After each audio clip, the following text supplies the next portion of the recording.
जय श्री राम मित्रों। मैं आपका ज्योतिष मित्र राकेश पांडे आज पुनः वैदिक इनसाइट अनवर्ल्ड चैनल में आप सभी के सामने उपस्थित हुआ हूं। तो साथियों, आज हम चर्चा करेंगे भाग्य भाव से संबंधित। आज हम समझेंगे कि कौन से जातक अपने जीवन में भाग्यशाली होते हैं। तो साथियों, हम और आप सभी जानते हैं कि इस संसार में सबका भाग्य एक जैसा नहीं होता है। किसी का भाग्य बहुत अच्छा होता है और किसी का भाग्य उतना अच्छा नहीं होता है और किसी का भाग्य बहुत कमजोर होता है।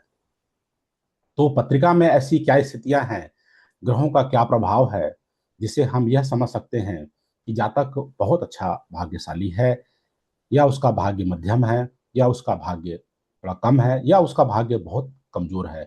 तो इसकी आगे आने वाले अलग अलग वीडियोस में हम कुछ वीडियोस में 3 4 5 वीडियो के माध्यम से इसको समझने का प्रयास करेंगे।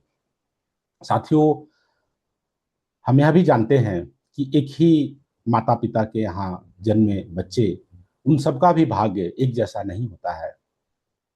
तो बात आती है कि भाग्यशाली कौन है, यह हम कैसे समझें। तो साथियों, यदि किसी के जीवन में बचपन से लेके मृत्यु पर्यंत सभी चीजों का सुख है, जैसे संतान का सुख है, धन का सुख है, पत्नी का सुख है और धर्म का भी सुख है, और उसके जीवन में हमेशा लाभ होते रहा, उसको हमेशा धन की अच्छी प्राप्ति होती रही, तो माता पिता कुटुंब का अच्छा साथ मिला, और कुटुंब तो है और साथ में सहयोग भी करता है, तो ऐसे जातक को हम कह सकते हैं कि उसको अपने जीवन में सभी चीजों का सुख प्राप्त हुआ। स्वास्थ्य भी एक अच्छा होना चाहिए, क्योंकि यदि स्वास्थ्य अच्छा नहीं है तो फिर सब सुख बेकार है, और फिर हम कैसे कह सकते हैं कि जातक भाग्यशाली है। तो भाग्यशाली होने के लिए एक अच्छा स्वास्थ्य चाहिए, अच्छा कुटुंब चाहिए, अच्छा धन चाहिए, भाई बहनों का साथ चाहिए, माता का सुख चाहिए, घर, बंगला, गाड़ी, वाहन और मानसिक सुख भी चाहिए। क्योंकि कई बार आदमी के पास तो सब कुछ होता है, लेकिन उसके बावजूद भी वह सुखी नहीं रहता है, वह मेंटल टेंशन में रहता है। संतान का सुख चाहिए, पत्नी का सुख। बहुत लोग के पास तो ऐसा है कि बहुत धन है, पैसे की कोई कमी नहीं है, लेकिन वैवाहिक जीवन नरक बना हुआ है, और ना ही वो कोई अच्छे कार्यों में शामिल है, हमेशा गलत कार्यों में ही लगे रहते हैं, कोई धार्मिक कार्य नहीं करते हैं, के हिसाब से वैसे पथ को फॉलो नहीं करते हैं, कार्य क्षेत्र में भी बहुत बेईमानी करते रहते हैं। तो एक अच्छा भाग्य हम उसी कह सकते हैं जो हर चीजों को बैलेंस बना के चले और सभी चीजों का उसको एक संतुलित रूप में सुख प्राप्त हो। क्योंकि किसी भी चीज की अधिकता अच्छी नहीं है, चाहे धन हो, चाहे भोग विलास हो, सब चीजों का बैलेंस ही अच्छा है। इसलिए हमारे शास्त्रों में कहा गया कि अति सर्वत्र वर्जित, किसी भी चीज की अधिकता बुरी होती है। तो साथियों, हम पत्रिका के माध्यम से जातक की पत्रिका को देखकर कैसे समझे कि उसका भाग्य अच्छा है। तो साथियों, हम और आप जानते हैं कि जब भी हमारे सामने कोई पत्रिका आती है तो सबसे पहले लग्न, लग्नेश और चंद्रमा को देख लेना चाहिए। क्योंकि लग्न, लग्नेश और चंद्रमा की स्थिति अच्छी होनी जरूरी है।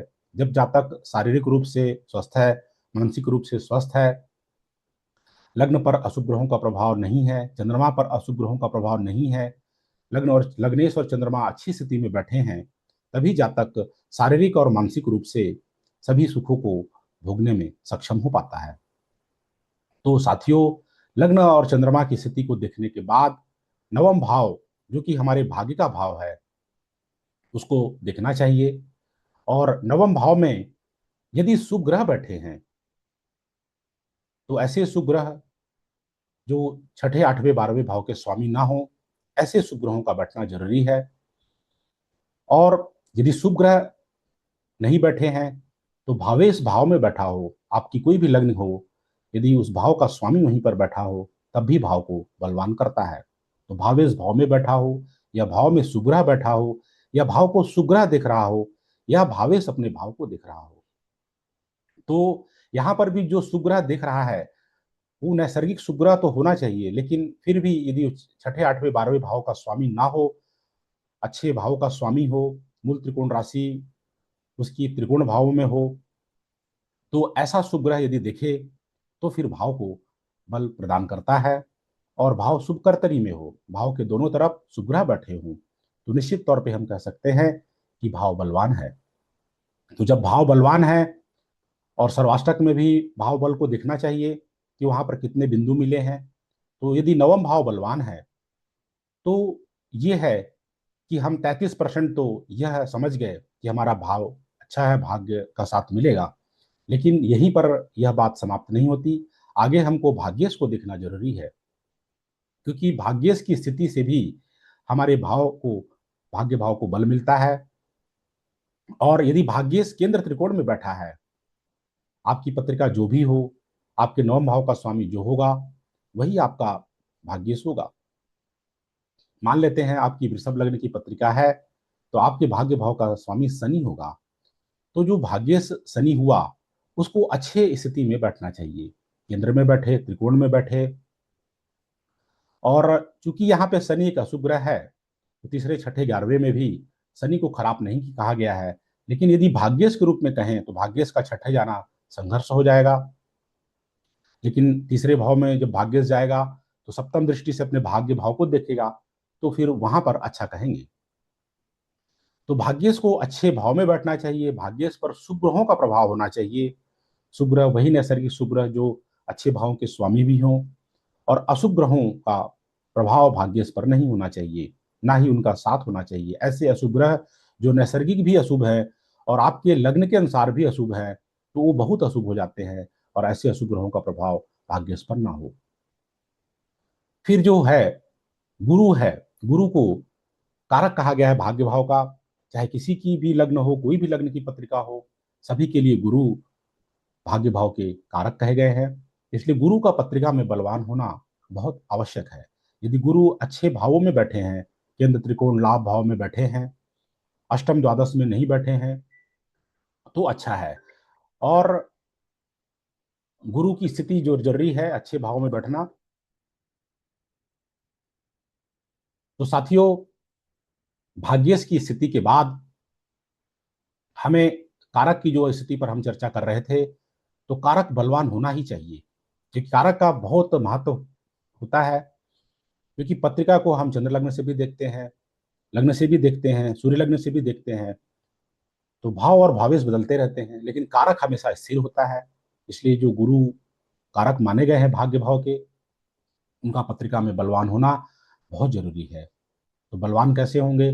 जब अच्छे भावों में बैठे होंगे, अपने मित्र राशियों में बैठे होंगे, उच्च राशि में बैठे होंगे, अशुभ ग्रहों से दृष्ट नहीं होंगे, अशुभ ग्रहों के साथ नहीं होंगे। यदि अशुभ ग्रह हों तो केंद्र त्रिकोण के स्वामी हों, तो फिर एक बार उनके साथ युति को अच्छा माना जा सकता है। लेकिन 6, 8, 12 के स्वामी अशुभ ग्रह हों, उनके साथ गुरु हों, तो फिर वो अच्छा नहीं कहेंगे। फिर गुरु की स्थिति को नवमांश पत्रिका में देखना बहुत जरूरी है, क्योंकि लग्न के साथ साथ नवांश पत्रिका में भी गुरु की स्थिति अच्छी होनी चाहिए। अच्छे भाव में बैठे हों, अच्छी राशियों में बैठे हों, शुभ ग्रहों से दृष्ट हों, तो बहुत अच्छा है। और गुरु के साथ साथ नवम भाव का जो स्वामी है, वह भी नवांश पत्रिका में अच्छे भावों में, अच्छे राशियों में और अच्छे ग्रह के प्रभाव में बैठा हो, तो फिर बहुत अच्छा भाग्य कह सकते हैं। तो साथियों, ये जितने बातें हमने चर्चा की, इनमें सब चीजें एक साथ किसी की पत्रिका में मिल पाना मुश्किल है। तो इसमें जितना अधिक पॉइंट्स मिलते जाएगा, जितने शुभ बिंदु जो मैंने बताए, ये शुभ बातें मिले, वो अच्छा है। और जितना ज्यादा अच्छे पॉइंट्स मिलेंगे, ग्रहों की स्थिति जितनी अच्छी होगी, उतना ही अच्छा आपका भाग्य का साथ आपको देगा। और जितना ये अच्छे पॉइंट्स कम होते जाएंगे, उतने ही भाग्य का साथ आपका कम होते जाएगा। और अगले बार हम चर्चा करेंगे कि किन स्थितियों में भाग्य का साथ नहीं मिलता और भाग्य खराब हो जाता है।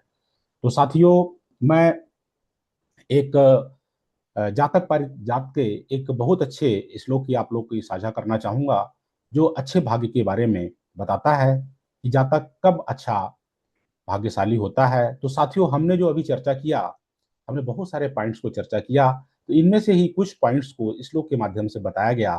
क्योंकि अलग अलग श्लोक में अलग अलग बातें बताई गई, तो ये श्लोक की कुछ बातें जो बताई गई वो मैं आप लोग के समक्ष साझा करता हूँ। तो साथियों, कहा गया कि भाग्याधिपे शुभ युते शुभ ग्रह निरीक्षिते, कि भाग्य का स्वामी शुभ ग्रह से युत हो, मतलब शुभ ग्रह के साथ बैठा हो या उसको शुभ ग्रह देखते हो, तदाद्भावे शुभ संबंधे तत्कीर्ति धन भाग्यवान। और वो उसका जो स्वामी है उसको शुभ ग्रह देखे और उस भाव में शुभ ग्रह बैठे और भाग्य भाव में उसी भाव का स्वामी बैठा हो, तो ऐसा जातक अपने जीवन में बहुत कीर्ति को प्राप्त करता है और उसको बहुत अच्छा भाग्य का साथ मिलता है और वह बहुत धनी होता है। तो धन तो चाहिए ही चाहिए, लेकिन अन्य भी सुख प्राप्त होना जरूरी है, जैसा हम सभी ने अभी चर्चा किया। तो साथियों, आगे हम समझेंगे कि भाग्य किन स्थितियों में बिगड़ जाता है और किन जातकों को भाग्य अच्छा नहीं मिलता है, और आगे फिर हम भाग्य को मजबूत करने के लिए क्या ज्योतिषीय उपाय अपना सकते हैं जिससे हमारा भाग्य हमारा कुछ साथ तो दे, उस पर भी चर्चा करेंगे। तो साथियों, यदि आप लोग को अच्छा लगा हो तो वैदिक इनसाइट्स एंड चैनल को सब्सक्राइब करें और अपने मित्रों तक अवश्य साझा करें। जय श्री राम। मिलते हैं आगे नए वीडियो के साथ। धन्यवाद।